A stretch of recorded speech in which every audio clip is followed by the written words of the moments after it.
महाकाय सूर्यकोटि समप्रभा निर्विघ्नं कुरु मे देव सर्वकार्येषु सर्वदा। गजाननं भूतगणादिसेवितं कपित्थजम्बूफलसारभक्षणम् उमासुतं शोकविनाशकारकं नमामि विघ्नेश्वरपादपङ्कजम्। असिद्धिसमस्यार्कज्जलं सिन्धुपात्रे सुरतरुणशाखा लेखनी पत्रमुर्वी लिखति गृहीत कृत्वा शारदा सर्वकालं तदपि तव गुणानामीश पारं नयति। मन्दारमाला कलिकालकाले कपालमाला गिरिशेखराय दिगंबराय च दिगंबराय तस्मै नकाराय नमः शिवाय। सच्चिदानन्दरूपाय विश्वोत्पत्त्यादिहेतवे तापत्रय विनाशाय गोविन्दाय वयं नमः। कृष्णाय वासुदेवाय हरे परमात्मने प्रणतक्लेशनाशाय गोविन्दाय नमो नमः। वसुदेवसुतं देवं कंसचाणूरमर्दनं देवकी परमानन्दं कृष्ण वन्दे जगद्गुरु। गुरुर्ब्रह्मा गुरुर्विष्णु गुरुर्देवो महेश्वर गुरुः साक्षात् परब्रह्म तस्मै श्री गुरुवे नमः। कस्तूरितिलकं ललाटपटले वक्षस्थले कौस्तुभं नासाग्रे वरमौक्तिकं करतले वेणुकरे कङ्कणं सर्वाङ्गे हरिचन्दनं सुललितं कण्ठे च मुक्तावली। गोपस्त्री परिवेष्टितो विजयति गोपालचूडामणि करारविन्देन पदारविन्दं मुखारविन्देन विनिवेशयन्तं वटस्य पत्रास्य पुटेशयानं बालं मुकुन्दं मनसा स्मरामि। सुखावसाने त्विदमेव सारं दुःखावसाने त्विदमेव गेयं देहावसाने त्विदमेव जाप्यं गोविन्द दामोदर माधवेति। माता यशोदा हरि को पुकारे जागो उठो मोहन नैन खोलो। द्वारे खड़ी गोप बुला रही है द्वारे खड़ी गोप बुला रही है। गोविंद दामोदर माधवेति गोविंद दामोदर माधवेति गोविंद दामोदर माधवेति।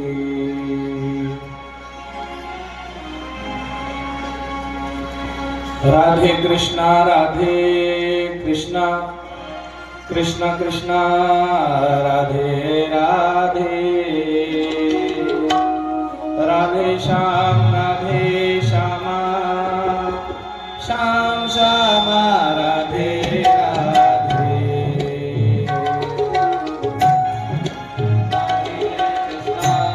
कृष्ण कृष्ण राधे राधे।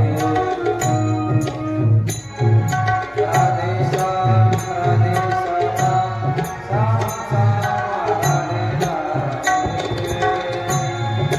अतिशय सुंदर सर्वांच्या टाळी सहित भजन आनंदानं टाळी वाजून हातानं टाळी मुखानं नामदेवाचं भजन करायचं। ओ राधे कृष्णा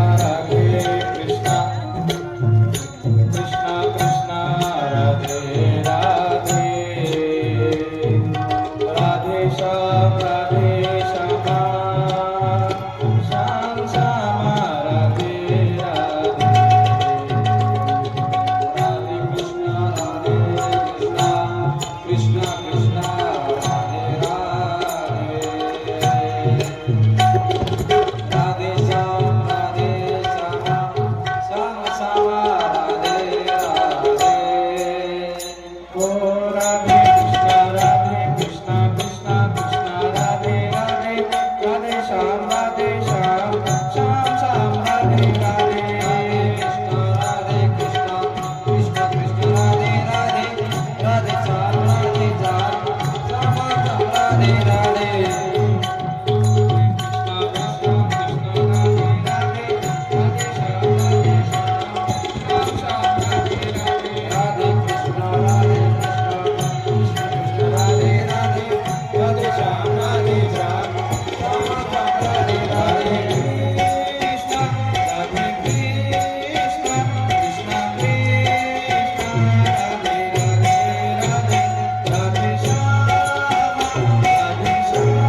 प्रस्तुत कथेचा कितवा दिवस आहे आज?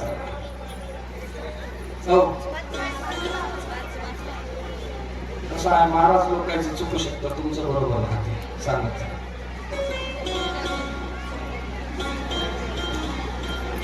कारण आम्हाला आता महाराज म्हणजे 17 गावचे पाहुणे, नेमके कोणाचे होतं कोणालाच कळणार. महाराज लोक म्हणजे सगळ्याचे. चुकलं म्हणलं त्याचे महाराज होतं, नाही चुकलं म्हणलं त्याचे महाराज. आज कथेच्या 5व्या दिवसाला प्रारंभ करत असताना तुम्हाला आम्हाला जवजीवाचा उद्धार करण्यासाठी ज्या संत महात्म्यांनी कृपा केली. कुठलेही अनुष्ठान होताना महाराज काही गोष्टी फार महत्वाच्या असतात तुमच्या माहितीसाठी. देवानं तुम्हाला आम्हाला सक्षम बनवलंय, सगळ्या गोष्टींनी परिपूर्ण बनवलंय. सगळ्या गोष्टी आहेत माणसांच्याकडे. काही कमी आहे का कुठल्या गोष्टीची? नैतिकता, विचार, शांती, समाधान आणि आत्मतृप्ती मनुष्याकडे नाही. बाकीच्या सगळ्या गोष्टी व्यवहाराला ज्या काही गोष्टी लागतात. आता तुम्हाला प्रश्न पडला असेल, महाराज आम्हाला 3 ला येऊन बसा म्हणाले तर आपण यायले 4 ला 4:30. तुमच्या माहितीसाठी तुम्हाला मोकळं करतो. तुमच्या इमानदारीने सांगा बरं, तुम्हाला माहित आहे की नाही कीर्तनाचा टाइम रोज 8:30 वाजता माहिती? 8:30चा टाइम. आता तुम्हाला इमानदारीने घातले मी 8:30 वाजता मंडपात येणाऱ्या आमच्या माय मुल्या कोण पुरुष मंडळी आता हात वर करा.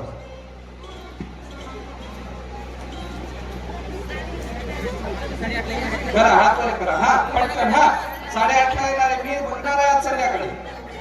कालच्या मी याला माहित राहते किती जणी होते.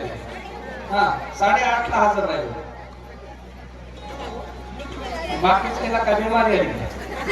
हा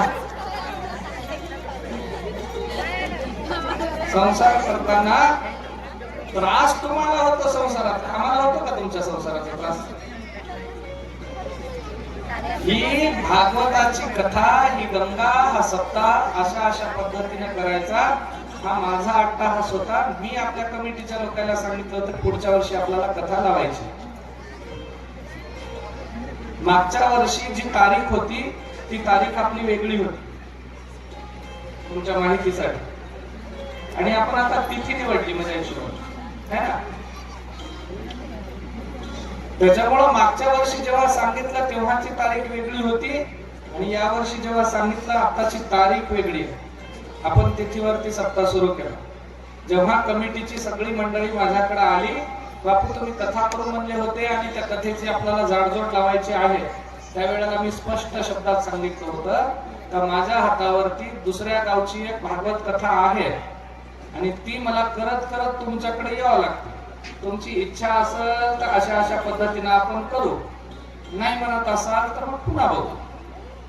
सगळ्यांच्या संमतीने विचारल्याच्या नंतरच हा टाइम दिलाय. 3 याच्यासाठी सांगायचे होतं की तुम्ही 3 ला येईना, हो,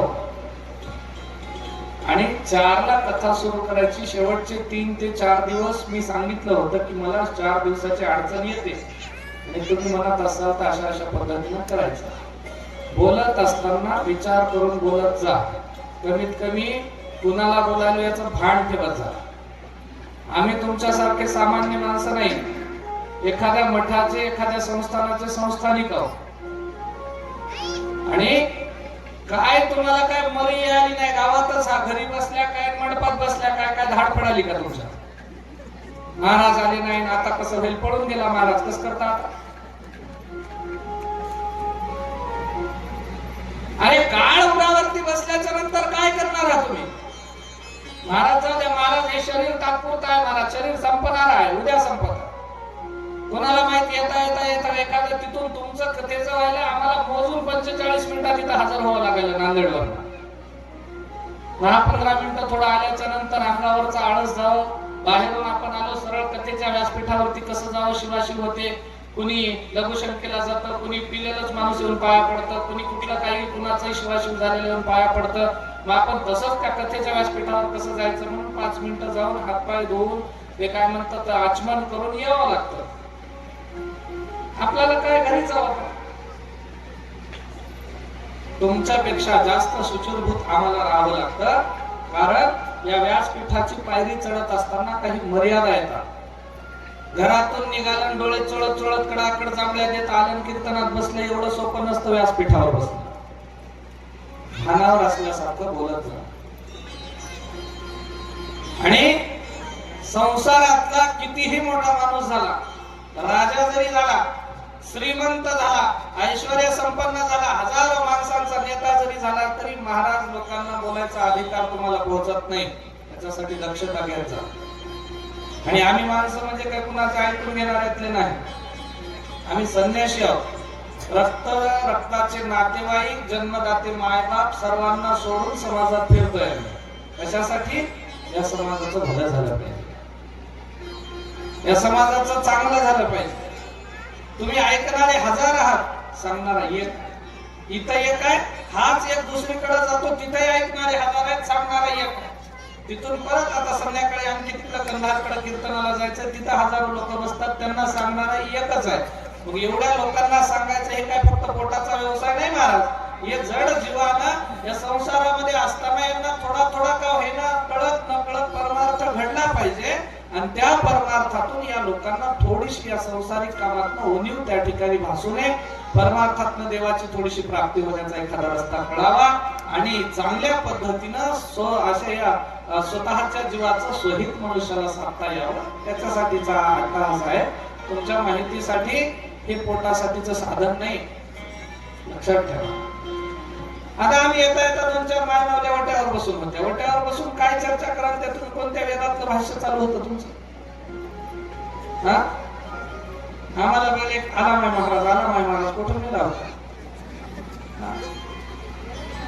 काय होते मंडपात बसला, आला ना 1 घंटा तुम्ही पारा करा ना, एखादं भजन म्हणा छान, एखादं काहीतरी नाम संकीर्तन करा, ओव्या म्हणा, एखादे श्लोक म्हणा, एखादे अभंग म्हणा, काय जाते वेळ. म्हणजे महाराजाला उत्तर दे, महाराजांनाच म्हणावं तुम्ही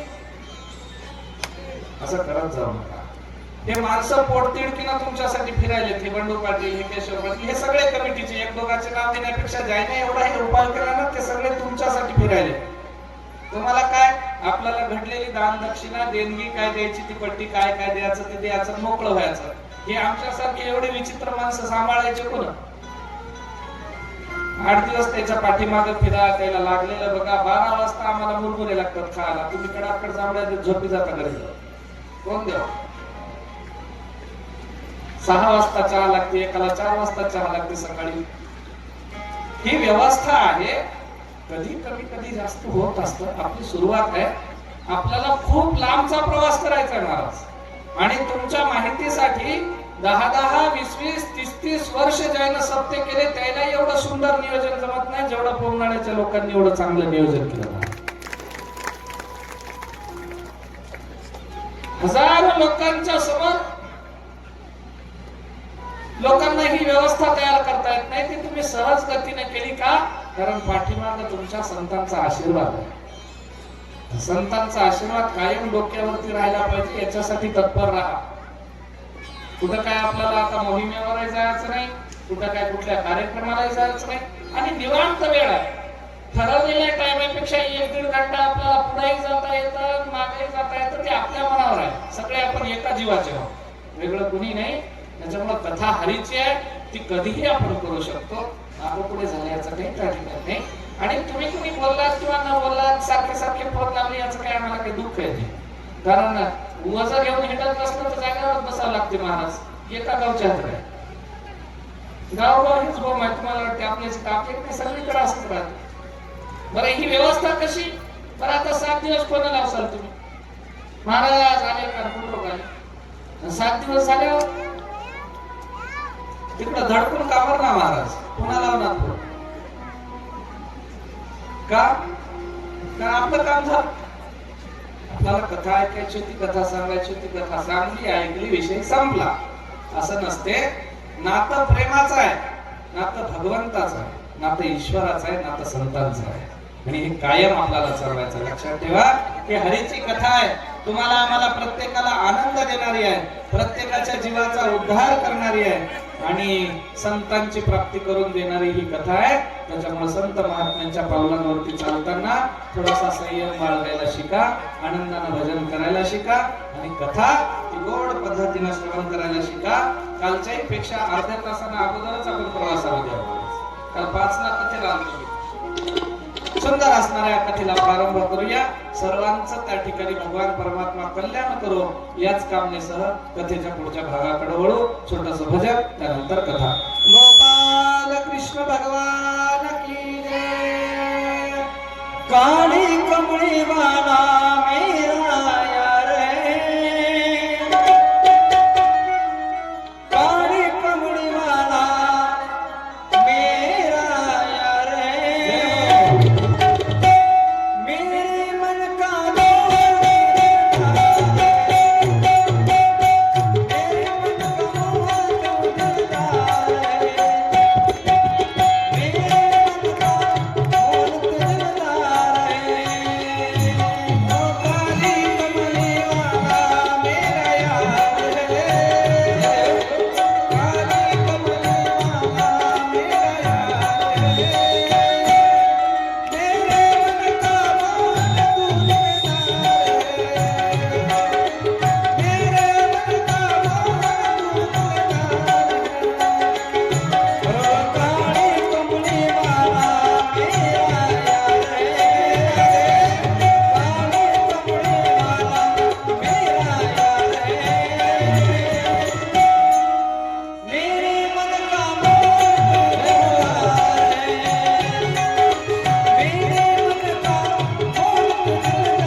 श्रीमन्नारायणांचा अवतार श्री कृष्ण परमात्मा माता यशोदा आणि नंदराजाच्या घरी जन्माला आले.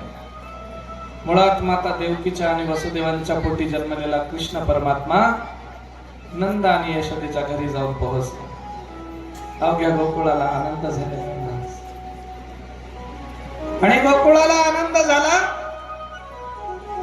सगळ्या गवळणी त्या ठिकाणी, अगं तुला माहित आहे का?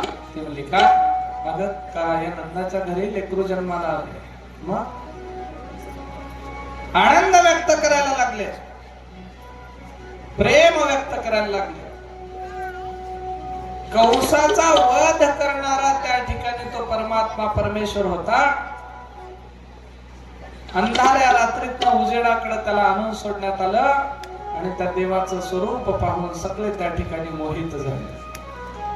आनंद वाटला. काल आपल्या इथे कृष्ण बनवलेला फार सुंदर त्या ठिकाणी कृष्णाची झाके तयार केली महाराज, जशी काही नजर लागावी. देव जन्माला आले नंदाच्या घरी. लक्षात ठेवा, एरवी जर तुम्ही ही जागा पाहिली तर ही भकास दिसते, ही जागा भकास दिसते. पण जेव्हा हरिनामाचा हा सप्ताह प्रारंभ झाला त्या दिवशीपासून ही जशी काही एखादी वनराई बाग दिसावी तशी हरिनामाची बाग दिसायला लागली. जागेला सिद्धता आली. एरवी तुम्हाला येऊन बसा म्हणलं तर बसाल का इथं? तुम्ही नाही बसत. हरीच्या नाम संकीर्तनामध्ये ही कथा जेव्हापासून प्रारंभ झाली तुम्ही सगळे जण इथे येऊन बसता. कशासाठी? इथं देवाचं नाम आहे. या मंडपाला ज्ञान मंडप किंवा ध्यान मंडप म्हणतात. हे चराचर वातावरण प्रफुल्लित झालं, आनंदित झालं. मग या युगामध्ये धावत्या ओघात लोकांना देवदेव करायसाठी वेळ नसताना एवढ्या धावपळीच्या काळामध्ये जर या ठिकाणामध्ये देवाचं नाव घेत असताना सर्वांच्या चेहऱ्यावरती चैतन्य येतं, तर त्या काळामध्ये पृथ्वीने केलेल्या प्रार्थनेला हुंकार देत भगवान परमात्मा या नंदाच्या घरी अवतरले. त्यावेळेस वातावरण नेमकं असेल कसं? किती हर्षदायक, किती आल्हाददायक वातावरण होतं. त्या ठिकाणी संतांनी सांगितलं, अवघ्या गोकुळीच्या गवळणी आनंदाने नाहून निघाल्या महाराज. एक एक गवळण नंदाच्या घरी जाते आणि पाहते. जाताना भानावर असते पण येताना आपलं भान हरपून जाते महाराज. तिला लक्षातच येत नाही मी कोण्या रस्त्याने आली होती, मला कोण्या रस्त्याने जायचं, काय मला घाटावरती जायचंय, काय मला यमुनेला जायचंय, का मला घराकडे जायचंय की गाई वासरांकडे जायचं, तिच्या ध्यानात येईना. का? कारण जेव्हा जेव्हा कृष्ण परमात्म्याला जी जी गवळण पाहायची त्या त्या वेळेला कृष्णाला बघून मोहित व्हायची. तिला कळायचंच नाही नेमकं आपल्याला काय करायचं. तुका म्हणे छंदे मन मोहिनी गोविंदे. त्याचा छंद गवळणींना लागला, मन मोहित त्या ठिकाणी देव करायला लागला. भगवंताचा जन्म उत्सव गोकुळामध्ये फार सुंदर पद्धतीने साजरा झाला. पण त्याच वेळेला मथुरेचा राजा असणारा कंस हा दुष्ट होता. याला योगमायेनं सांगितलं होतं, अरे तुला जो वध करणार आहे तो केव्हाचाच त्या ठिकाणी गोकुळामध्ये जन्माला आला. केव्हाचा जन्माला आला म्हणल्याच्या नंतर नंदाला आता त्या कंसाला त्या ठिकाणी दुष्टाला अशा पद्धतीची चिंता वाटायला लागली की आपल्याला मारणारा गोकुळामध्ये जाऊन पोहोचला. पण आता आहे कोण, कोणता त्या ठिकाणी आहे, कुणाला आपण आपला वैरी म्हणावं, हा प्रश्न त्या कंसाच्या समोर होता. त्यावेळेला कंसानं आपले सगळे दैत्य जमा केले, बैठक भरवली आणि बैठक भरून बैठकीत विचारलं, का हो तुमच्या मधला कोण राक्षस जाऊन त्या गोकुळामध्ये जन्मलेल्या माझ्या वैऱ्याला संपवील?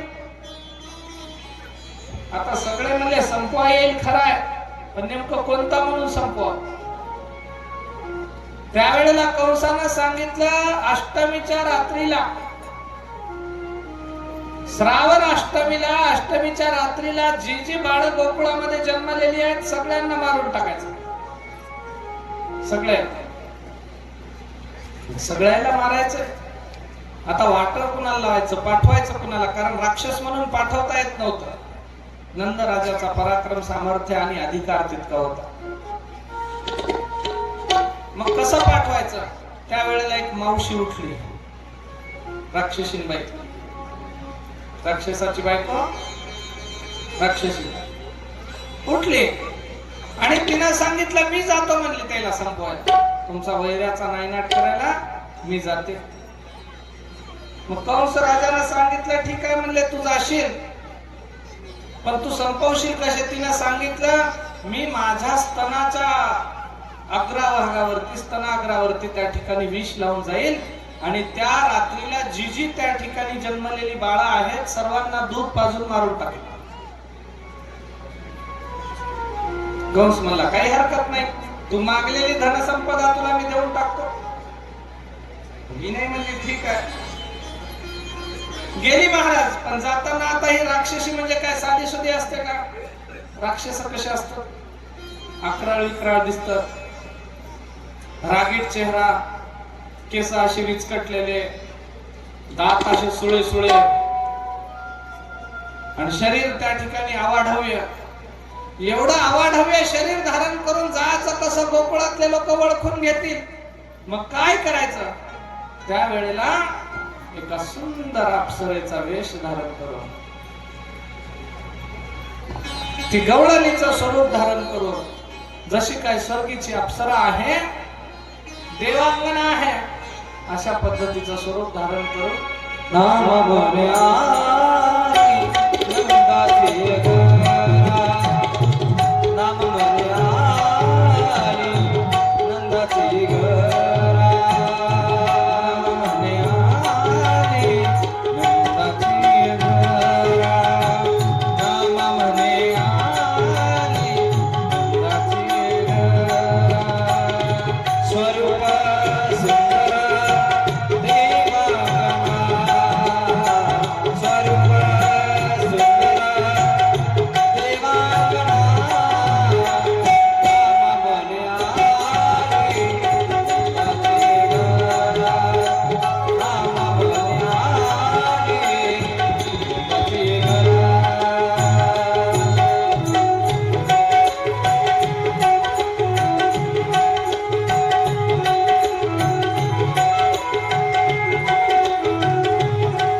कंसाची नंदाची या घरा स्वरूप सुंदरा देवांगना. सुंदर जशी काय देवांगना आहे तसं स्वरूप धारण केलं. निघाली गोकुळाच्या दिशेने, आली गोकुळामध्ये, फिरायला लागली. फिरत फिरत फिरत महाराज तिनं जे रात्रीला जन्मलेले बाळ होते अष्टमीच्या रात्री सगळे बाळ संपवले आणि एकच लेकरू शिल्लक राहिलं होतं, त्याचं नाव होतं कृष्ण. नंद आणि यशोदेच्या घरी आली. नंद यशोदेच्या घरी येऊन यशोदेला हात मारली. यशोदा, ए यशोदा. यशोदा बाहेर आहे. यशोदा मातेने विचारलं काय म्हणता, कोण आहात आपण? त्यावेळेला हिनं सांगितलं अगं तुझ्या नवऱ्याची फार दूरवरची त्या ठिकाणी मी त्याच्या आजोळची पाहुणी आहे आणि तुझ्या घरी लेकरू जन्माला आले म्हणून बघायला आले. तुझ्या घरी लेकरू जन्माला आले म्हणून बघायला आले म्हणजे मी. यशोदा माता म्हणल्या ठीक आहे, मग तुम्ही आता आतमध्ये बसा. बसवलं. बाळ कुठं आहे? बाळ त्या ठिकाणी दाखवलं आणि दाखवलेल्या बाळाला त्या ठिकाणी ही राक्षसी, जी राक्षसी आली होती तिचं नाव होतं पुतना. कृष्ण परमात्म्याला मारण्यासाठी आलेली ही पुतना राक्षसी. यशोदा माता तिला चहा पाणी करण्यासाठी आतल्या घरात गेल्या आणि ही पुतना तशीच बाळाला उचलली आणि बाहेर निघून आली. घराच्या बाहेर पडली, गाव सोडून गावाच्या बाहेर आली आणि गावाच्या बाहेर आल्याच्या नंतर त्या कृष्ण परमात्म्याला धरलं आणि आपल्या स्तनाशी लावलं, आपल्या उराला लावलं आणि दूध पाजायला लागलं. आपल्या स्तनाला विष लावलेलं होतं आणि विष लावून आलेली ही पुतना भगवान परमात्म्याला दूध पाजायला लागली. देव म्हणले काही हरकत नाही, कारण साक्षात महादेवानं विष हलाहल नावाचं विष प्राशन केलं होतं. ते सामर्थ्य आमच्याकडेही आहे. विष लावलेल्या स्तनाला त्या ठिकाणी देवानं मुख लावलं, दूध प्यायला लागले. दूध पित असताना तिचा पाना सगळा संपून गेला, दूध संपलं, पण देव काय तिला सोडणार. ती देवाला झिडकारायला लागली, पण देव सोडीना. आणि देव सोडना गेल्या नाही ना, लोटायला लागली. देव म्हणजे आता सोडत नाही. एक तर मी अगोदरच कोणाला धरत नाही म्हणजे, आणि धरल्याच्या नंतर त्याला मी मरेपर्यंत सोडत नाही. मी तुला आता सोडणार नाही. तिने म्हणली अरे दूध संपलं, सोड सोड सोड म्हणली. देव म्हणले सोडणार नाही. तिचं दूध संपलं, आता तिचं रक्त ओढायला लागलं.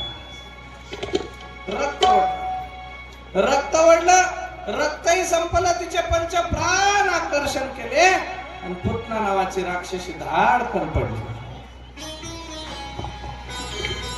कशाचा आवाज झाला? कुठल्या राक्षसाचा आवाज आला? अख्ख्या गोकुळचे लोक गावाच्या बाहेर पळत आले आणि पाहतात तर काय भली मोठी राक्षसी आहे. आणि एवढ्या मोठ्या राक्षसीच्या उरावरती छातीवरती देव आहेत. खेळायला लागले. पुतना मेली आणि मेलेली त्या ठिकाणी पुतना कृष्ण परमात्म्याला तिच्या अंगावरून काढून घेतलं. यशोदा मातेने घराकडे नेलं, त्याची नजर काढली आणि ठरवलं की आजपासून कृष्णाला घराच्या बाहेर जाऊ द्यायचं नाही.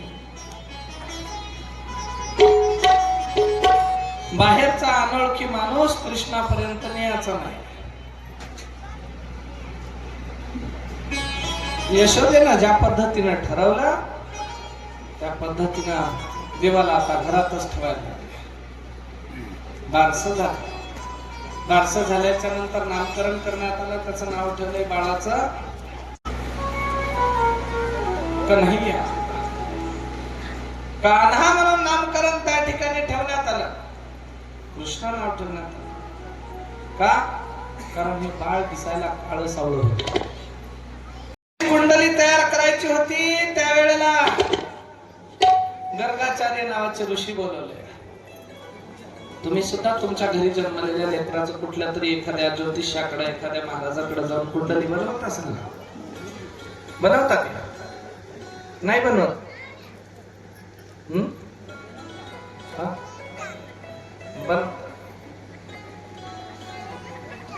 इथं विचारल्यानं सांगायला झाल्या 5 मिनिटाची यायला सुट्टी द्यावा. बोला चटकन. 5 मिनिटं बोलून घ्या. 5 मिनिटांना कथा सुरू व्हायची आहे म्हणलं तर अशा बोलायला लागतं की महाराजाला 3दा बोलावं लागते. आवाज कमी करा, आता कथा सुरू झाली. ठीक आहे. तुम्ही आपल्या लेकरांची जशी कुंडली पाहायला कुठल्या तरी साधूकडे, महाराजाकडे, कुठल्या तरी ज्योतिषाकडे जाता, जसं गर्गाचार्य नावाचे ऋषी बोलवण्यात आले. गर्ग ऋषींना लेकरू दाखवण्यात आलं. त्याची कुंडली पाहिली. सांगितलं लेकरू फार नशिबान आहे, फार सद्भागी आहे, त्याचे पावलं चांगले आहेत. त्याच्या पावलावरती त्या ठिकाणी हरीच्या पावलांची निशाणं दिसतात. हे लेकरू फार सुंदर आहे, धर्माचं परिवर्तन करणार आहे, धर्म स्थापना करणार आहे. याच्या हाताने कितीतरी दैत्याचा संहार होईल, याच्या हाताने कितीतरी भक्तांचा उद्धार होईल. आणि एवढं श्री वक्षस्थळ असणाऱ्या, श्रीपाद असणाऱ्या त्या ठिकाणी या देवाचं लक्षण आहे. आणि हे लेकरू चांगलं आहे म्हणून गर्गाचार्यांनी सांगितलं. यशोदेला आनंद झाला. आपलं बाळ आहे, चांगलं आहे, कुळासाठी चांगलं आहे, घरासाठी चांगलं आहे, लोकांसाठी चांगलं आहे, समाजासाठी चांगलं आहे. बरं वाटलं आपल्याला. लेकराची कुंडली बनवली, ठेवून दिली. गर्गाचार्यांचा यथाउचित सत्कार सन्मान केला आणि पाठवून दिला. कंसाला चिंता वाटायला लागली की आपण पाठवलेल्या राक्षसीला त्यानं मारले. आता पक्क झालं महाराज. कोण्या लेकराला दूध पाजताना पुतना मेली? कृष्णाला. मग आपला वैरी कोण आहे? नंद राजाचा मुलगा कृष्ण हा आपला वैरी आहे. तो त्या ठिकाणी आपल्याला मारणार आहे.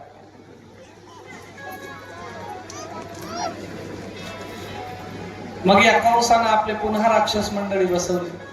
सगळ्या राक्षसांना जवळ बोलवलं. विचारलं, अरे अमुक अमुक या नंदाच्या पोराला आपल्याला संपवायचं आहे, कोण जासा? कोण जाईल म्हणले तिथं? त्यावेळेला या एका दैत्यानं उठून सांगितलं कंसाला, महाराज मी जातो म्हणला. मी जातो. कंस म्हणला काही हरकत नाही, पण धोका ओळखून जाईल, तुझ्या पाठीमाग धोका आहे. आणि धोका ओळखून जा म्हटल्याच्या नंतर या कंसानं सांगितल्या पद्धतीने याने एका गोड अशा ब्राह्मणाचा वेश धारण केला. ब्राह्मणाचा, काल आपले जसे वासुदेव बनून आले होते की नाही, तसं एका सुंदर ब्राह्मणाचा वेश धारण केला. आणि ब्राह्मणाचा वेश बगलेला झोडी आहे, झोडीमध्ये पंचांग आहे, कपाळावरती त्रिपुंड ओढले भस्माचं, गळ्यामध्ये रुद्राक्षाच्या माळा आहे, अंगावरती जानव आहे आणि पितांबर नेसून एक सुंदर बामण जसा दिसावा त्या पद्धतीचा हा दैत्य दिसायला लागला. नाव ठेवलंय त्याचं महामळ भट. काय ठेवलंय? महामळ भट. निघाला गोकुळाच्या दिशेनं, आला गोकुळामध्ये आणि गोकुळामध्ये येऊन कितीतरी घर फिरलाय महाराज, लेकरांची कुंडली बघत, लेकरांचं भूत भविष्य वर्तमान बघत. आणि कितीतरी लेकरांचं भूत भविष्य बघत असताना या यशोदेनं पाहिलं की कोणीतरी ब्राह्मण आपल्या नगरामध्ये फिरायला लागलेला आहे. यशोदा माता या महामळ भटापाशी आल्या. विचारलं, महाराज कुठले हो तुम्ही? याने सांगितलं, आम्ही फार दूरवरचे आहो, आम्ही काशीचे आहो. कधी कधी आजूबाजूचाच बाजार फिरणारे आपल्या गावात येतात आणि सांगतात आम्ही कुठून तरी पंढरपूरहून आलो, काशीहून आलो, द्वारकेहून आलो, मथुरेहून आलो. यानं सांगितलं आम्ही फार दूरवरचे आहो, म्हणलं आम्ही काशीवरून आलेले ब्राह्मण पंडित आहोत. यशोदा माता म्हणल्या काय करतात? त्यांना सांगितलं आम्ही ब्राह्मण आहोत, आम्ही पंचांग बघतो, कुंडली बघतो. यशोदा मातेनं सांगितलं माझ्याही घरी लेकरू जन्मले. आईचं काळीच कसं असतं महाराज, एका महाराजाला दाखवलं तरी तिचं मन समाधान होत नाही, परत दुसऱ्या महाराजालाही दाखवते. मग महाराजाला येऊन त्या ठिकाणी कृष्ण परमात्म्याची कुंडली दाखवण्यासाठी या महामळ भटाला घरी नेलं. आणि घरी नेल्याच्या नंतर कृष्णाची कुंडली त्याला दाखवली. त्या महामळ भटानं सांगितलं, बाई तुमचं पोरग फार अपिशे आहे, पोरग तुमचं फार अपिशे आहे, हे चोऱ्या करणार आहे, हे लोकांना मारणार आहे, त्रास देणार आहे, याच्या हाताने कितीतरी लोक मरतील, कुळाचा क्षय होईल, तुमच्या घराचा सत्यानाश करणार हे पोरग आहे. यशोदा माता म्हणजे कालच गर्ग ऋषीनं सांगितलं लेकरू फार चांगला आहे, सुलक्षणी आहे, याचे पावलं चांगले हात आणि हे समाजाचा उद्धार करणार आहे, धर्माचं परिवर्तन करणार आहे. गर्गाचार्यांनी सांगितलं तुम्ही, ते म्हणला ते गर्गाचार्याचं डोसकं खराब झाले, ते आता म्हातारं झाले, त्याला सुधरण झालं. गर्ग ऋषीला आता पहिलेच्या सारखं सुधरण झालं, ते कोणालाही काही सांगायला म्हणलं. यशोदा माता म्हणजे मग आता करायचं काय? त्यावेळेला या महामळ भटानं सांगितलं आपल्या घराच्या पाठीमाग एक मोठा कमरा इतका खड्डा करा. कमरा इतका खड्डा करून त्या खड्ड्यामध्ये या लेकराला टाका, वरून माती टाका, भुजून टाका आणि वरून कच कच तोडवा म्हणलं. देव म्हणले बैमाना 10-12 दिवस झाले नाही मला आणखी जन्म पाळण्यात हा कमरे इतक्या गाराडात घाला, कच कच तुडवा म्हणाला, तुला दाखवतो बोलले तुझी बघतो. यशोदा माता आतल्या घरात गेल्या, काहीतरी दान दक्षिणा अशिदा सामग्री आणावी, काहीतरी चहा पाणी आणावं, फराळाचं काहीतरी आणावं म्हणून गेल्या. आणि देवानं या घरातल्या सगळ्या लाकडांना आदेश दिला, अरे म्हणले हा आपला बैमान वैरी आहे आणि आपल्याला मारण्याचा प्रयत्न करतोय, काय करा याला मार द्या म्हणले. सगळ्या लाकडांना आदेश दिला, सगळ्या अगोदर लाकडाचे दरवाजे होते, खपकन घराचे कवाड बंद झाले. महामळगड घाबरला, दरवाजे कस काय लागले? देवाने लाकडांना आदेश दिला होता, ज्या पाटावरती तो बसलाय सरकन पाठ दिसतला, त्याच्या पाठीमध्ये भट्टी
थाट लागला.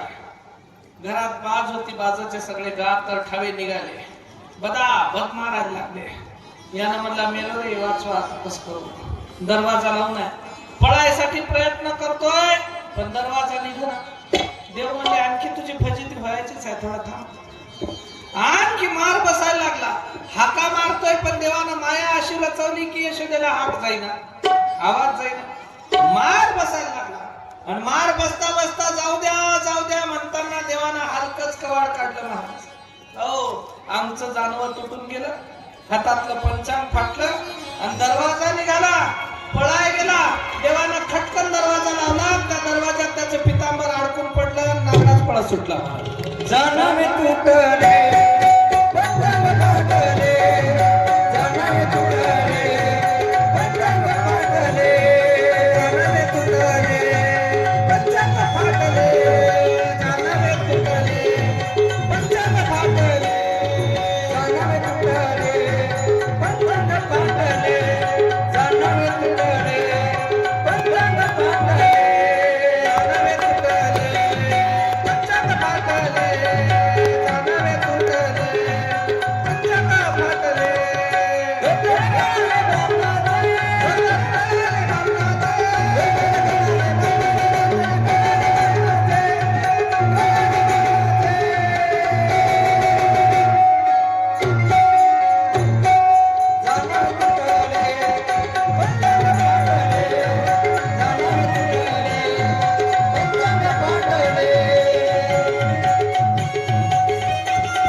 पंचांग फाटले, धोतर गळाले डोंगनाचे. बामणाचं पितांबर गळून पडल्या आणि नागडात पळत सुटला. आता येणार रे बापा मला या गोकुळात. देव म्हणजे तू येऊन तर बघ, तुला सांगतो काय राहते. 10-12 दिवसाचा मी नाही पाळण्यातच हा, तुला काही केलंय नसताना मला गाराडत घालून पुरा म्हणला. तू पुन्हा पाऊल टाक मला या गोकुळात, सांगतो. पळाला महाराज तसंच. कंस राजाच्या दरबारात बिना कपड्याचं चाललं.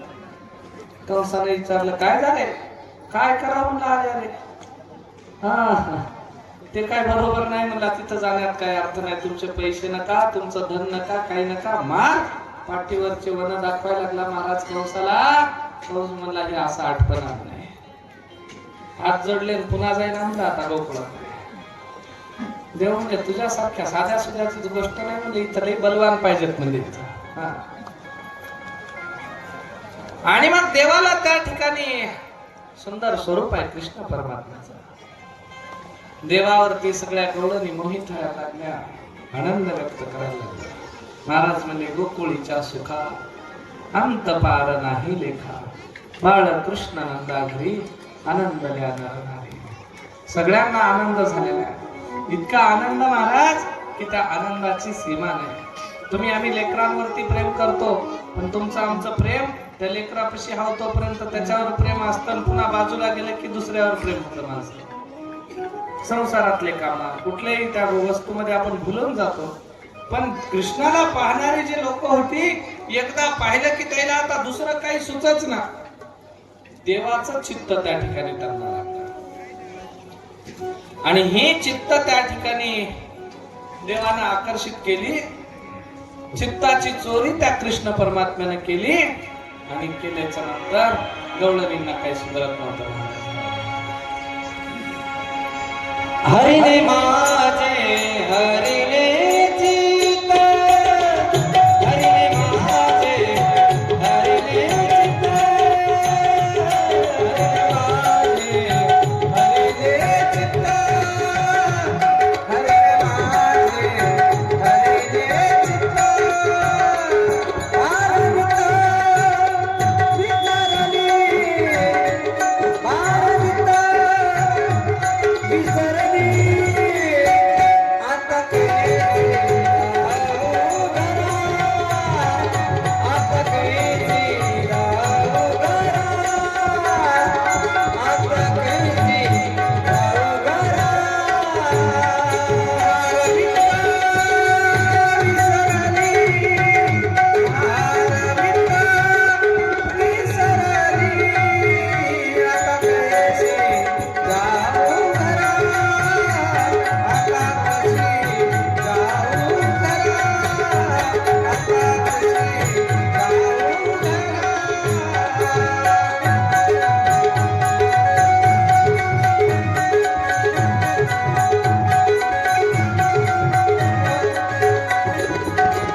देवाला पाहिल्यावर सुधरत नव्हता. बरं तुम्ही म्हणसाल गवळणींना मोह झाला. नुसत्या गवळणींना नाही, स्वर्गाच्या देव लोकांना सुद्धा मोह झाला महाराज. इतकंच नाही, भगवान भोलेनाथ माता पार्वतीला म्हणले, पार्वती अगं काही झालं तरी मला कर्म न झालं म्हणले. माता पार्वतीने विचारलं, कस काय हो, मी तर तुमच्या जवळच आहोत, तुम्हाला काऊन कर्म? माता पार्वती म्हणते, मी तर तुमच्या जवळच आहे, मग तुम्हाला का कर्म ना?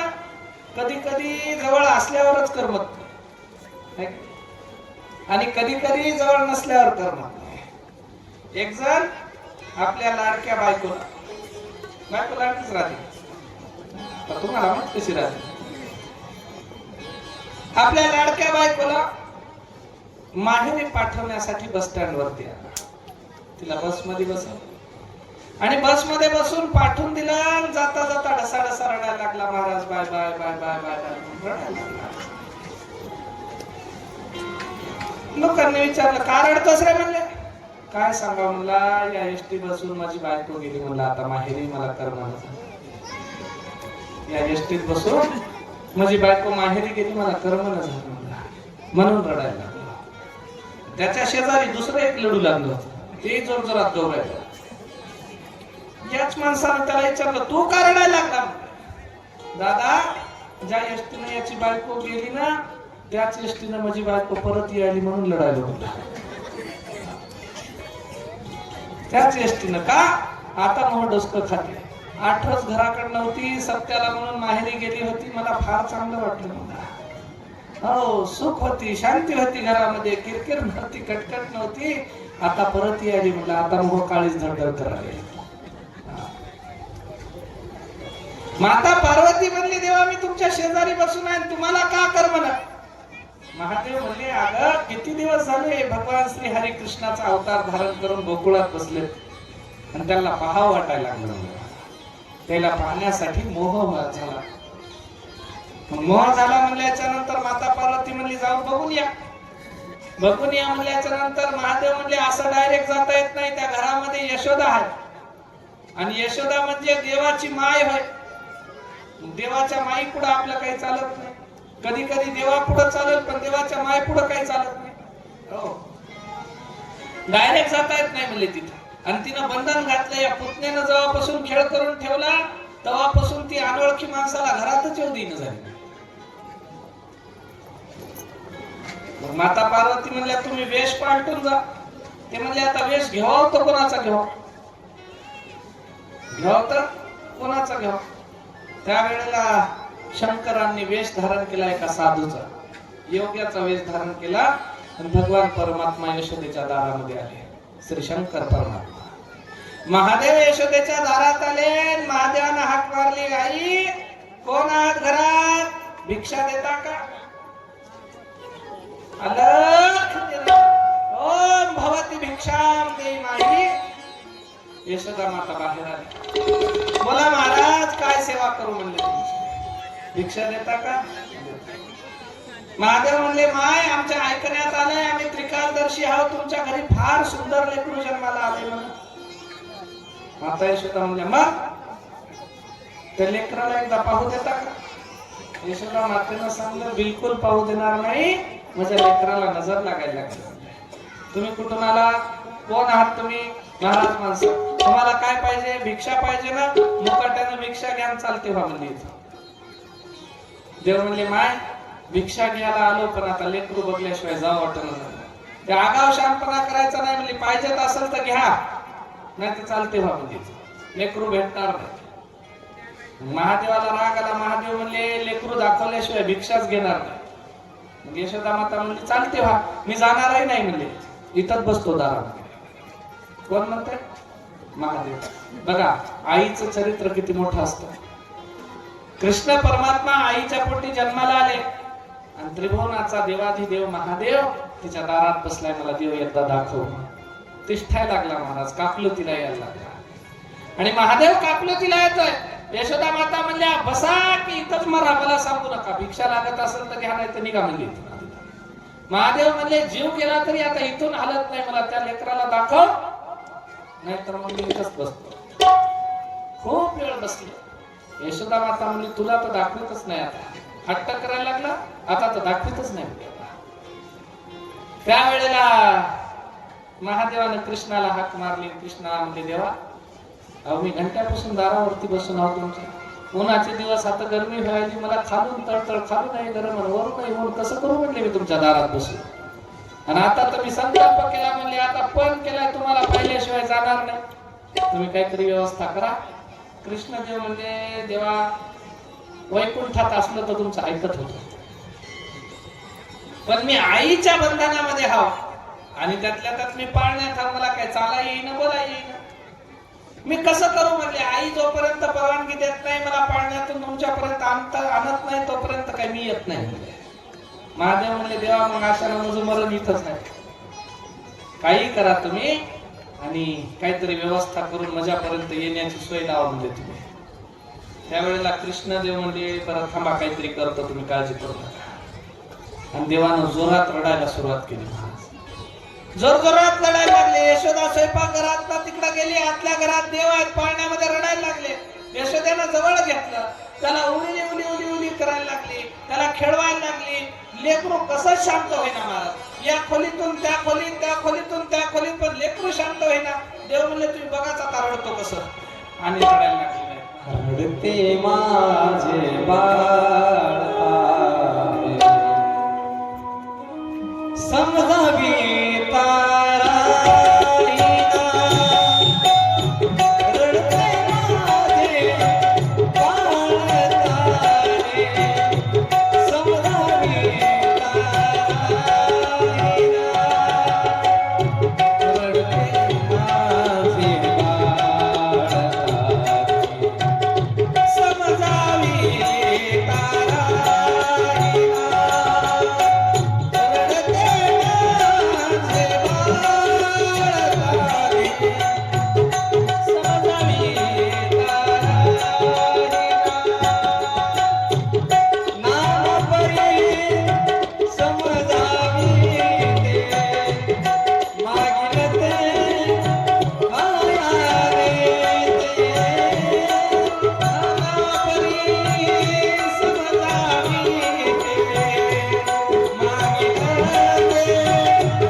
लेकरू ऐकत नाही महाराज. आणि रडायला लागल्याच्या नंतर यशोदेला समजा नाही नेमकं लढायला का. कधी कधी लेकराला कपड्याच्या आतून एखादी मुंगी चावते निघून जाते, पण ते लेकरू बऱ्याने शांत होत नाही महाराज. फार किरकिर करत रडत. आणि लेकरू लढायला म्हणून मग त्याची माय एखाद्या महाराजापाशी घेऊन जाते. महाराज लईच लढाले, याच्याकडे जरा बघाव. आणि माय कपड्याच्या खालून ढुंगणाला मुंगी चावली त्याच्यामुळे लढायला. त्याला काय झालं नाही, पाणी मारा, काहीतरी दोरी द्या, काहीतरी भस्म द्या. यशोदेनं लेकराला खूप शांत केलं, पण लेकरू शांत व्हायला. शेवटी ते दारात बसलेलं सोंग होत महाराज. दारात बसलेलं सोंग होत. जटान माळीन भरतले, गळ्यामध्ये एक सरप आहे, झोळी घेऊन बसलंय, भस्म लावलेलं. हे त्याचं सोंग पाहिलं आणि यशोदेनं लेकराला दुरूनच घरातल्या वस्त्रीवरून दाखवलं. हिंग बघ, म्हणजे आता जर लढला असतं ते बुवा तुला धरून नेते. आता लढला असतं ते बुवा तुला धरून नेते. आणि ते दाखवत असताना त्या महादेवाने या कृष्णाला पाहिलं आणि धन्य धन्य हा देवा म्हणले तुमची माया. आता दर्शन झालं, आता मी जातो कैलासाला. आता कैलासाला जातो म्हणजे. तेव्हापासून आतापर्यंतच्या माया काही लेकरांना केलं की मुकाराय, नाही तर महाराज धरून नेते तुला. मुकाराय नाही तर महाराज धरून नेते. आम्ही लेकर धरून न्यायची घ्या नाही का. महादेवाला दर्शन झालं, या परमात्म्याचा मोह इतका आहे. हे स्वरूप दिसायला तर काळा ढेबरा आहे महाराज. त्याचा रंग काळा, नावच ठेवलंय कृष्ण. कृष्ण म्हणजे काळा. दिसायला काळा आहे, पण नाका डोळ्यात नीट तास म्हणतात नाही. दिसाय काय तेवढं खास नाही, नाका डोळ्यात नीट ठाकला नीट. कृष्ण परमात्मा नितास दिसत. स्वरूप त्या ठिकाणी देवाचं मनमोहक होत. सावळ्या रंगाचं त्या लेकराला खाली बसवावर गाडी कुरुण केसाचं हे बाळ कोणाचं बाई ग, हे बाळ कोणाचं बाई ग, हे बाळ कोणाचं बाई ग, हे बाळ कोणाचं बाई ग, हे बाळ कोणाचं बाई ग, हे बाळ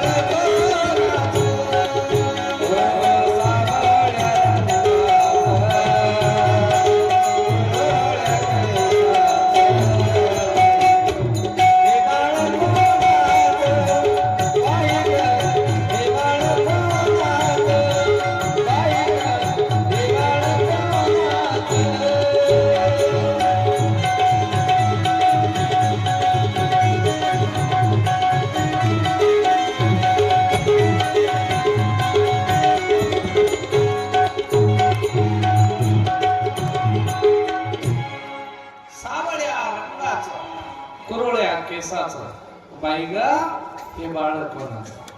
मनमोहक अशा पद्धतीचं स्वरूप कृष्ण परमात्म्याचं होतं. देव म्हणले आता पुरे झालं गड्या, म्हणले आता पाळण्यामध्ये लई दिवस झाले आपल्याला, आता थोडस खाली उतराव पाळण्याच्या.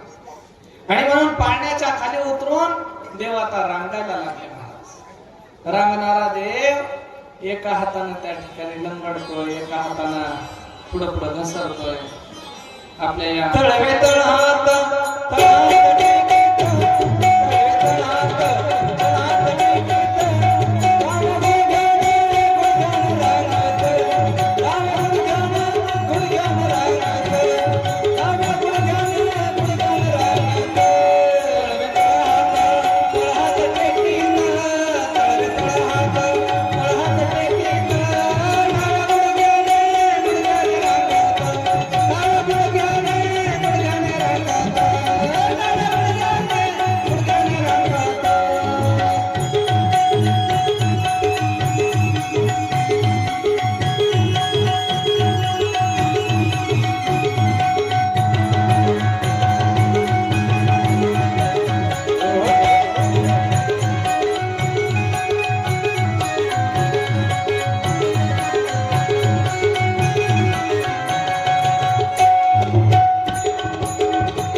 टेकीत तळवे तळहात टेकीत डाव्या गुडघ्याने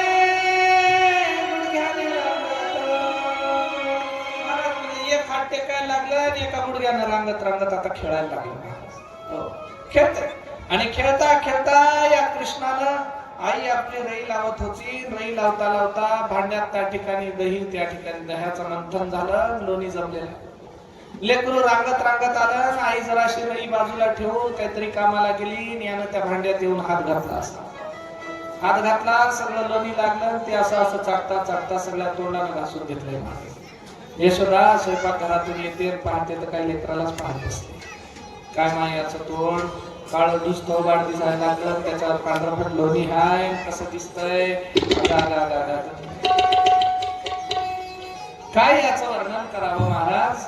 जगाला भुरळ घालणारे स्वरूप कामच करू देना. काही काम करायला लागलं की हळूच रांगत यायला लागलं, कामात खोडा घालायला लागला. यशोदेने एका दिवशी कमरेला दोरी बांधून उखळाला बांधून ठेवला. तू आता हलून दाखव.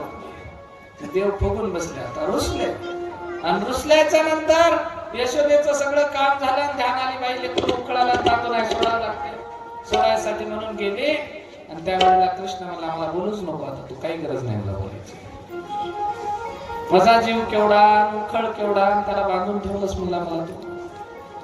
देवाला पूर्वीच्या काळात मोठमोठे असे कमर इतके, उरा इतके एकाच दगडामध्ये एका पाषाणात बनवलेले उखळ राहायचे.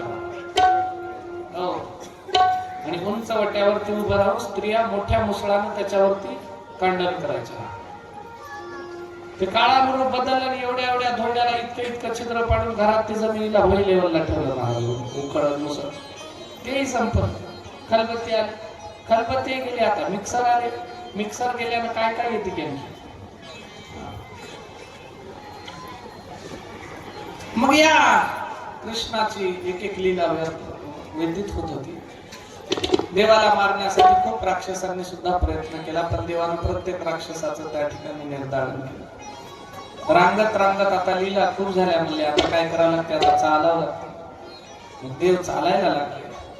चालतात चालतात चालतात, सगळ्यांना भुरळ घालतात. कधी कधी दरवाजावरती उभे राहिले घराच्या, दारात उभं राहून एखादी गवळण पाणी भरून यमुनेवरनं चालली की हळूच एक मातीचा खडा घ्यायचा, तिच्या माठावरती टचकन हाणायचा, फोडून टाकायचा महाराज माठ. सुरुवातीला या गवळणींना बरं वाटलं, का तर त्या लेकराकडे बघलं की चांगलं वाटत गेलं. पण जेव्हा घरी जाऊन सासूच्या, नवऱ्याच्या, सासऱ्याच्या शिव्या भेटायला लागल्या, तेव्हा आता हे रडायला लागल्या. आता करावं तर कसं करावं. दारातून येताना मडकं फोडते, जाताना मडकं फोडते, रस्ताच याच्याच दारातून आहे, करावं तर काय करावं. सासा जेव्हा भांडायला लागल्या, गवळणी आता रडायला लागल्या, काय करावं काय नाही.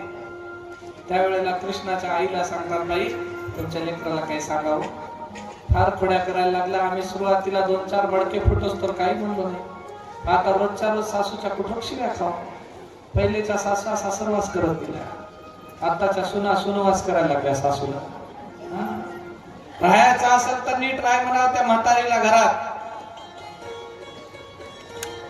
नाही तर काढा वेगळं. आपले आपले 4 टपरं घेऊ तर सुखानं खाऊन राहून त्या म्हातारी संग राहायची गरज नाही.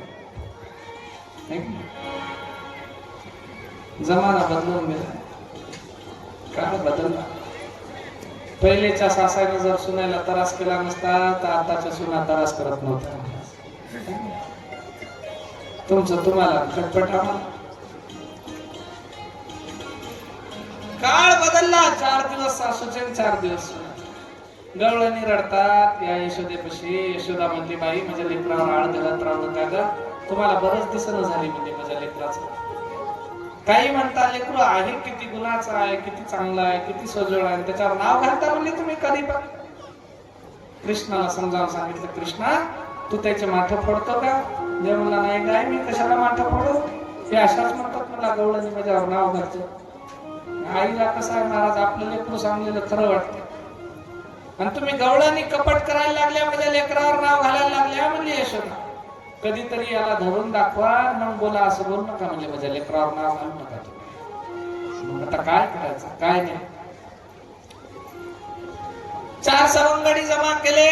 दररोज एका गवळणीच्या घरी जाऊन दही दूध सांडायला लागले. लोणी खायचं, दह्याचा धिंगाणा घालायचा आणि कृष्ण परमात्मा त्या ठिकाणी सुंदर सुंदर लीला व्यक्त करायला लागले. कितीतरी गवळण येऊन यशोदेला सांगायच्या, पण कृष्णाच त्या ठिकाणी खरं वाटायचं, गवळणीचं खरं वाटायचं नाही. गवळणी रडायच्या, बोंबलायच्या, आरडायच्या, यशोदेच्या दारात येऊन गर्दा करायच्या. सांग यशोदे, काय आम्ही या गोकुळात राहाव की निघून जाऊ? हा, तुझं लेकरू आम्हाला त्रास देत. इतके दिवस काही वाटलं नाही, आता आमचा जीव कदरून गेलाय, आता आम्ही उबगून गेलो. का आम्ही या गोकुळात राहावं की जावं, तूच आम्हाला सांग. यशोदे कृष्णासी सांगावे, यशोदे कान्हासी सांगावे, गोकुळी राहावे का?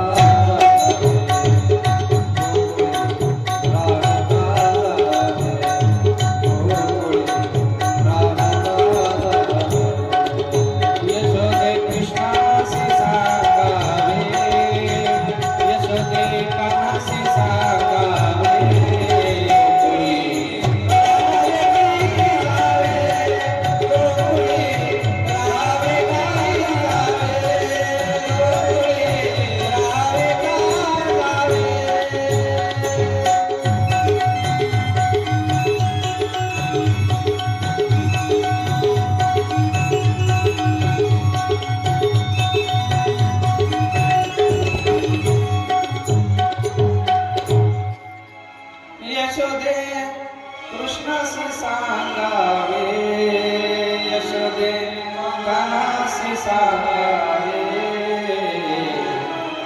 गोकुळे राहावे का जावे, गोकुळी राहावे का जावे. यशोदेला प्रार्थना करा, यशोदा अगं काय राहाव की घर सोडून जावं? तुझं लेकरू एवढं खोड्या करायला लागलं. यशोदेनं कृष्णाला बोलवलं, सांगितलं, कान्हा तू आता खोड्या करत राहू नका, आता चालता फिरता मोठा शहाणा झाला ना तू. आताची आई म्हणते तू आता गुड बॉय आहे ना, गुड बॉय. हा, Johnny Johnny yes papa, eating sugar no papa, telling lies no papa, open your mouth.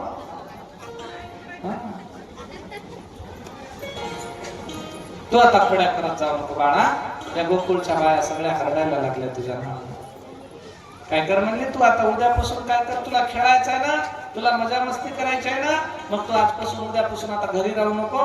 उद्या सकाळी काय कर, आपल्या खांद्यावरती घोंगडी घ्यायची, हातामध्ये काठी घ्यायची आणि गवळणींच्या त्या गोपाळांच्या सोबत गायी चारायला जायचं. आपल्या घरी लाखो गायी हातामध्ये, आणि कितीतरी गोपाळ आपल्या गायी चारायला जातात, ज्याच्या ते गायी चारतात त्यांच्यासोबत तू सुद्धा आता ढोरं चारायला जायचे. कृष्णाला सांगितलं.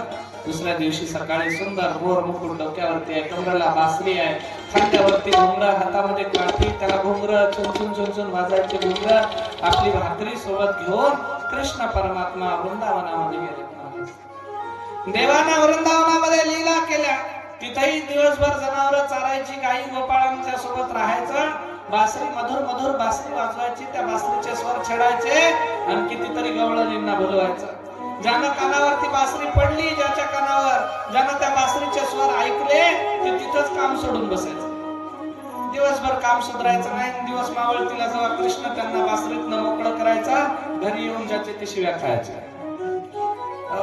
प्रत्येकाची अवस्था अशी झाली होती. देव सर्वांना बोलवायचा, जनावर सुद्धा देवाची बासरी वाजल्याच्या नंतर अशा उन्हाच्या वेळेला झाडाखाली येऊन बसायचे. देवानं सर्वांना मोहित केले आणि मोहित केलेल्या या देवानं कृष्ण परमात्मा अनेक लीला त्या गोकुळावरून हरे सावडिया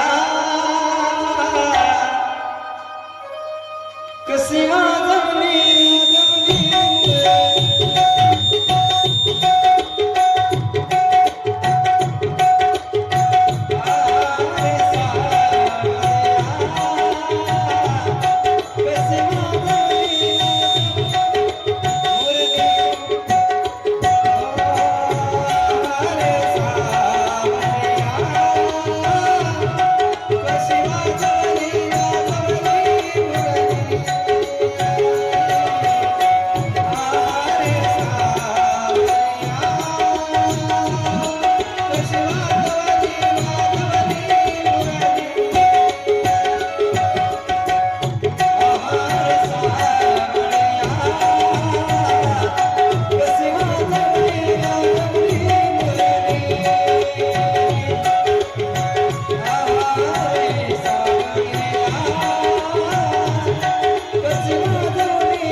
कृष्ण त्या ठिकाणी मुरली वाजवायचे. त्या वृंदावनामध्ये गवळणी त्या ठिकाणी गोपिका कृष्णाच्या काही सख्या जमल्या आणि त्याही त्या ठिकाणी बरसाण्यावरनं राधिका राणी तिच्या काही मैत्रिणी त्या वृंदावनात यायच्या. एकमेकांना भेटायचे, गप्पा गोष्टी करायचे आणि सर्वजण त्या ठिकाणी महारास क्रीडा करायचे. सुंदर अशी रास क्रीडा त्या ठिकाणावरती व्हायची. देवाचा अधिकार वाढला, मोठेपणा झाला. आपल्या मित्रांसोबत लगोरचा, हमामा, हुतुतू, कबड्डी हे खेळ खेळायचे महाराज. आताचे लेकर खेळतात temple run, ludo, PUBG, free fire, जंगली रमी. मला एक जण म्हणले जंगली रमी पे आओ ना महाराज. म्हणलो काय करू तिथं, पत्ते खेळू. जंगली रमी पे आओ ना महाराज. आता कोणता महाराज होईल तिथे म्हणणाऱ्यालाच माहिती. कुरघोडी, हमामा, हुतुतू, लगोरच्या हे खेळ होते पूर्वीच्या काळातले महाराज. विट्टी दांडू, सपक सपक खेळ निघाले, लेकर सपक होत असते, ताकद राहिली नाही अंगावर. नेबळट लेकर दिसायला लागले महाराज. काही काही लेकर तर ते भाकरही खायला ते मोबाईल बघितल्याशिवाय गर गर गर गर बोटा फिरवायला लागले. त्याच्यामुळे काळ बदलला. कृष्ण परमात्मा त्या वृंदावनामध्ये खेळायचे आणि खेळत असताना देवाना आपले खूपशे सवंगडी जमा केले. एकदा यमुनेच्या घाटावरती विट्टी दांडूचा खेळ कृष्ण परमात्मा खेळत असताना देवाना विट्टी आपली जोरात आणली आणि ती विट्टी जाऊन पडली यमुनेच्या डोहामध्ये. ज्या डोहात पडली त्या डोहाचं नाव होतं कालिया डोहा. आणि तिथं कालिया नावाचा 5 फड्यांचा नाग होता. मोठा नाग आहे, विषारी आहे. त्या डोहामध्ये जी जी जनावरं पाणी प्यायला जायची ती विषानं मरायची. कितीतरी लोकांना त्यानं त्रस्त केले, कितीतरी लोकांना दंश केला. या कालियाचा उद्धार करायचा आहे. भगवान परमात्म्यानं विट्टी मारली आणि विट्टी मारल्याच्या नंतर हे गोपाळ म्हणले अरे कृष्णा आता विट्टी आपली कोणी आणायला जाणार नाही. ते म्हणले का? कारण त्या डोहामध्ये कालिया नावाचा नाग आहे. देव म्हणले मग काय करते? अरे तो नाग 5 फड्याचा आहे, तो आपल्या परिवारासहित त्या डोहामध्ये राहतो, आपल्याला त्रास दे. कृष्ण परमात्मा म्हणले मी जाऊन विट्टी घेऊन येतो. विट्टी आणायच्या निमित्तानं देवानं त्या डोहामध्ये उडी मारली. कालिया नावाच्या सर्पासोबत देवाचा झगडा झाला. देवानं त्याचं मर्दन केलं, त्याच्याशी युद्ध केलं, त्याच्याशी भांडण केलं आणि त्याचं मर्दन करून कृष्ण परमात्म्याने जेव्हा तो फण काढायला लागला त्याच्या फणावरती त्या ठिकाणी थया थया कृष्ण परमात्मा. अवघं गोकुळ येऊन पाहतय. नंद राजा, यशोदा सर्वांनी पाहिलं की हा कृष्णाचा अवतार 5 फड्याच्या नागाच्या डोक्यावरती थया थया नाचतोय. आपला कान्हा. यशोदा मातेनं पाहिला, गुंगच झाली महाराज यशोदा माता. नंद राजा त्या ठिकाणी गुंग झाले. लोकांनी पाहिलं. कालियानं देवाला शरण येऊन माफी मागितली. कालियाचा परिवार देवाला शरण आला. देवा आम्हाला माफ करा, आम्ही चूक केली, आता इथून पुढे कोणालाही त्रास देणार नाही, आम्ही दूरवर निघून जाऊ, पण तुम्ही कालियाला शिक्षा देऊ नका. प्रार्थना केली आणि कृष्ण परमात्म्याने कालियाचा उद्धार केला, कालियाचं मर्दन केलं. सुंदर अशा या कालिया मर्दनाची कथा या भागवतामध्ये आली महाराज. भगवान परमात्म्यानं निसर्गाची इंद्राची पूजा आपल्याला करायची आहे म्हणून हे गोकुळाचे लोक सज्ज असताना कृष्ण परमात्म्याने हे गोकुळाचं इंद्र पूजेचं काम करू दिलं नाही. देवानं सांगितलं इंद्राची पूजा करायची गरज नाही. ज्याच्यावरती आपले जनावर जगतात, आपण ज्याच्या सानिध्यात राहतो, ज्याच्या कुशीमध्ये आहोत, त्या गोवर्धनाची पूजा आपण करूया. कृष्ण परमात्म्यानं गोवर्धन पूजा करायला लावली. इंद्राला राग आला. जसा आज आपल्या डोक्यावरती आभाळ घेऊन बसला की नाही, तसा गोकुळच्या लोकांवरती त्यांच्या डोक्यावरती आभाळ घेऊन इंद्र बसलेला. मोठा आभाळाचा वर्षाव त्यानं सुरू केला. का? राग आला त्याला, माझी पूजा केली नाही. आणि राग आल्याच्या नंतर कृष्ण परमात्म्यानं सांगितलं, सगळ्यांना हाक मारली. अरे म्हणले आता या पावसात थांबायची आवश्यकता नाही. चला कुठं? गोवर्धनाच्या सानिध्यामध्ये. त्या ठिकाणी सगळ्या गोपाळांना घेऊन कृष्ण परमात्मा आले. आल्याच्या नंतर देवानं इंद्रानं अधिकच वर्षा सुरू केली. मोठमोठ्या शिळांचा दगडांचा पाऊस पडावा अशा पद्धतीच्या शिळा वर्षा व्हायला लागल्या. आणि या कृष्ण परमात्म्यानं आपल्या हाताची करंगळी त्या गोवर्धनाच्या बुडाला लावली आणि ताडकन गोवर्धनाला तडा गेला. कृष्ण परमात्म्यानं तो गोवर्धन पर्वत आपल्या करंगळीवरती उचलला. आपल्या करंगळीवरती गोवर्धनासारखा मोठा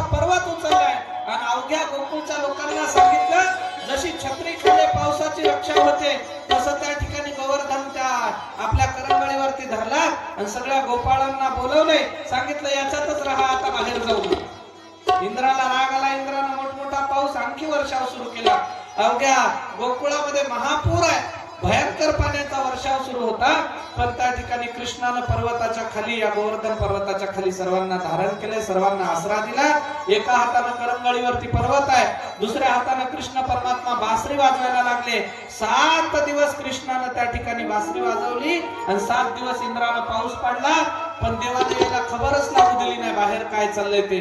पर्वताच्या खाली देव कृष्ण त्या ठिकाणी बासरी वाजवतात, सोबत कृष्ण परमात्म्याचे सवंगडी आहेत. आणि सर्वांनी त्या ठिकाणी त्या गोवर्धनाच्या खाली आसरा घेऊन आपल्या जीवित्वाचं, गायी गोपाळांचं रक्षण केलं. आणि ही वार्ता जेव्हा त्या इंद्राला कळाली की देव त्या ठिकाणी कृष्ण म्हणजे साक्षात महाविष्णू आहेत आणि महाविष्णूच्या समोर आपण आपली स्पर्धा करू नये, साक्षात इंद्र देवाला शरण आला. आणि शरण आल्याच्या नंतर भगवंताने इंद्राचा अहंकार नाहीसा केला. इंद्राला अहंकार झाला होता, त्याचा अहंकार नाहीसा करून गोवर्धन पर्वताची एक सुंदर लीला कृष्ण परमात्म्याने व्यक्त केली.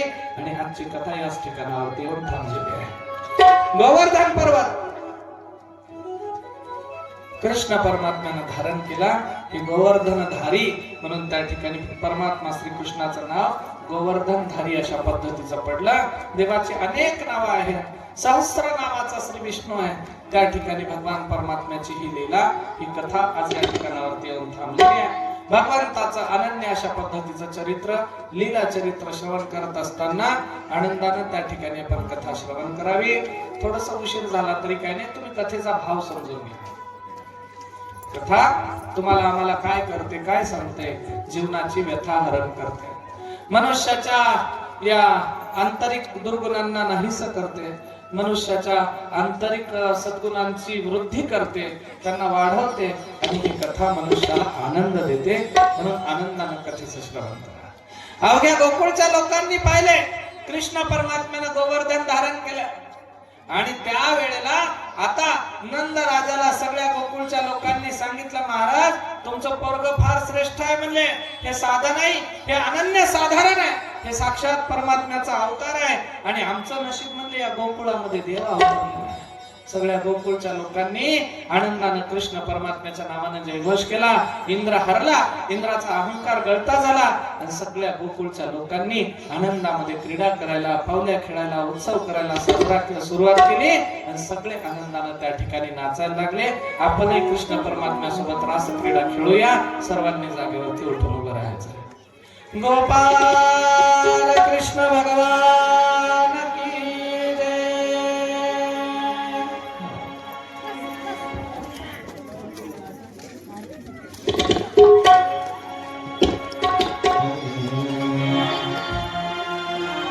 रास रचो है, रास रचो है, यमुना किनारे महारास रचो है, रास रचो है, रास रचो है, यमुना किनारे महारास रचो है.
जय जय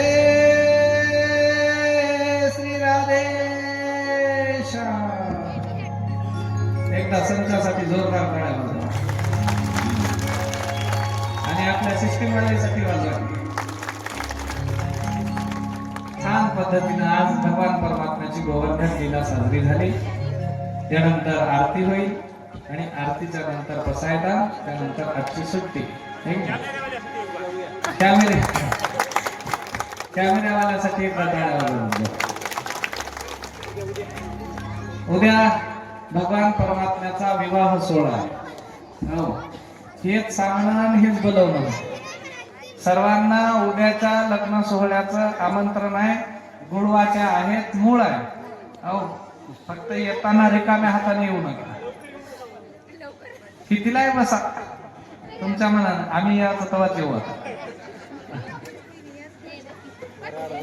थोडस मागं पुढे उशीर जरी झाला तरी 3:30 ते 4 पर्यंत मी कथेला येणार आहे. काळजी करू नका. तुम्ही 3 वाजता मंडपात या, मी 3:30 ला येतो. तुम्ही 4 वाजता 3:30 ला या, मी 4 ला येतो. अर्धा तास अगोदर येऊन बसा, काही होत नाही थोडस बसवणार, है की नाही. 3:30 किंवा 4 पर्यंत आपण कथेला सुरुवात करू. उद्या ठीक 6 वाजता भगवान परमात्म्याचा विवाह सोहळा आहे. त्याच्यामुळं सर्वांनी उद्या येताना शिदोऱ्या घेऊन या.